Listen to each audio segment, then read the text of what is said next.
Look, I was an independent during the time of Reagan-Bush. I'm not trying to return to Reagan-Bush.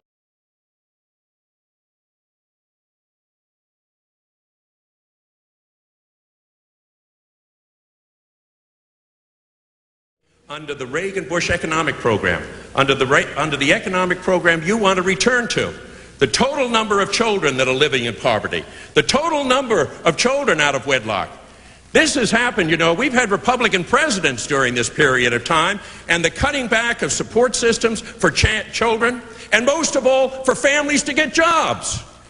If you're not going to provide a climate and an atmosphere for men and women to be able to work and provide for their children, you're going to see the breakdown of the family as well.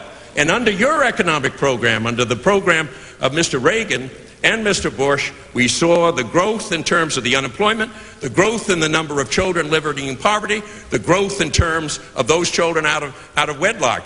I would much rather say that this isn't a narrow political hit, so to speak. Senator, you talked about how important this was and not to make political hits. I mentioned nothing about politics or your position at all. I talked about what I do to help strengthen families, and you talked about Reagan-Bush. Look, I was an independent during the time of Reagan-Bush. I'm not trying to return to Reagan-Bush. My positions don't talk about things that you suggest they talk about. This isn't a political issue. That's why I raised it, to talk about something other than a political issue. Senator Let's not Kennedy, get into credit and blame please. on something so important. Senator Kennedy.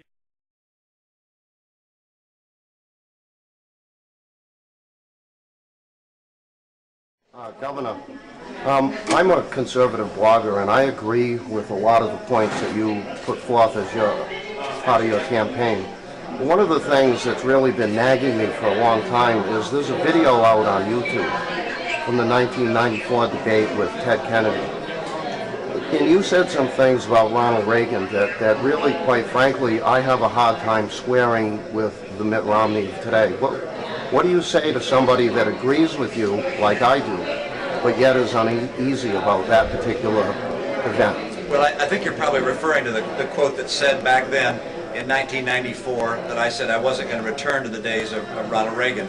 And back at that time, I was concerned that lowering taxes without lowering spending would create big deficits and would be a problem for our economy.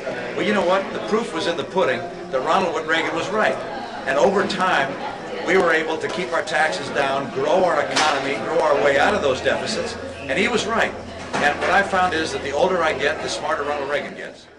Let me just interrupt you. Why did you say, I'm not trying to return to Reagan-Bush? Well, when I was running in '94, I wasn't trying to return to Reagan-Bush, because that was characterized as a very different posture than what I was running for. I was talking about my own vision.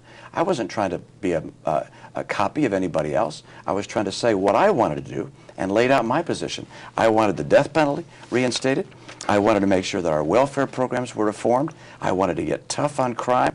So I had my own posture. And Senator Kennedy in the debate was saying, oh, you're just turning yourself into Reagan-Bush. I said, no, I'm my own person. So my views go back a long time. I come from a Republican family and believe that the only way that we're going to take the White House is not by acting like Hillary Clinton, but by holding true to the principles of our party, which is a coalition of social, economic, and foreign policy conservatives. And you know, being a Republican in Massachusetts, the most liberal state in America, that takes some backbone, and that's what I've done. Hold on to your wallets. The taxers are there. The taxers and spenders, the guys who put together the biggest tax increase in the history of the nation, are there explaining why they need more of your money. The people who went to the middle class and raised taxes on the middle class are there for more. The people who said to the senior citizens, we need to raise taxes on Social Security benefits, are there in Framingham.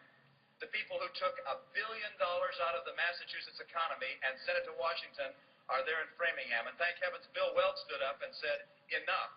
We don't want to have all that money going to Washington, D.C. I aim to help Ted Kennedy come back to the real world. You get down to Washington too long, you stop listening, you stop hearing, you stop knowing what people are doing throughout this state and throughout this country. It's time for him to be able to come back to Hyannis, spend a little more time in Massachusetts, except on election years, and live and work with real people in the real world. And that is a philosophy of saying we can increase the growth of our economy by cutting our taxes. We can balance a budget. We can have real welfare reform. We can get tough on crime. And with all of the talk, it's time to finally take action in Washington, D.C. Ronald Reagan would look at the issues that are being debated right here and say, one, we're going to win in Iraq, and I'm not going to walk out of Iraq until we win in Iraq. Ronald Reagan would say lower taxes. Ronald Reagan would say lower spending. Ronald Reagan is pro-life. He'd also say, I want to have an amendment for marriage to protect marriage. Ronald Reagan would say, as I do, that Washington is broken. And like Ronald Reagan, I'd go to Washington as an outsider, not owing favors, not lobbyists on every elbow. I'd be able to be the independent outsider that Ronald Reagan was, and he brought change to Washington.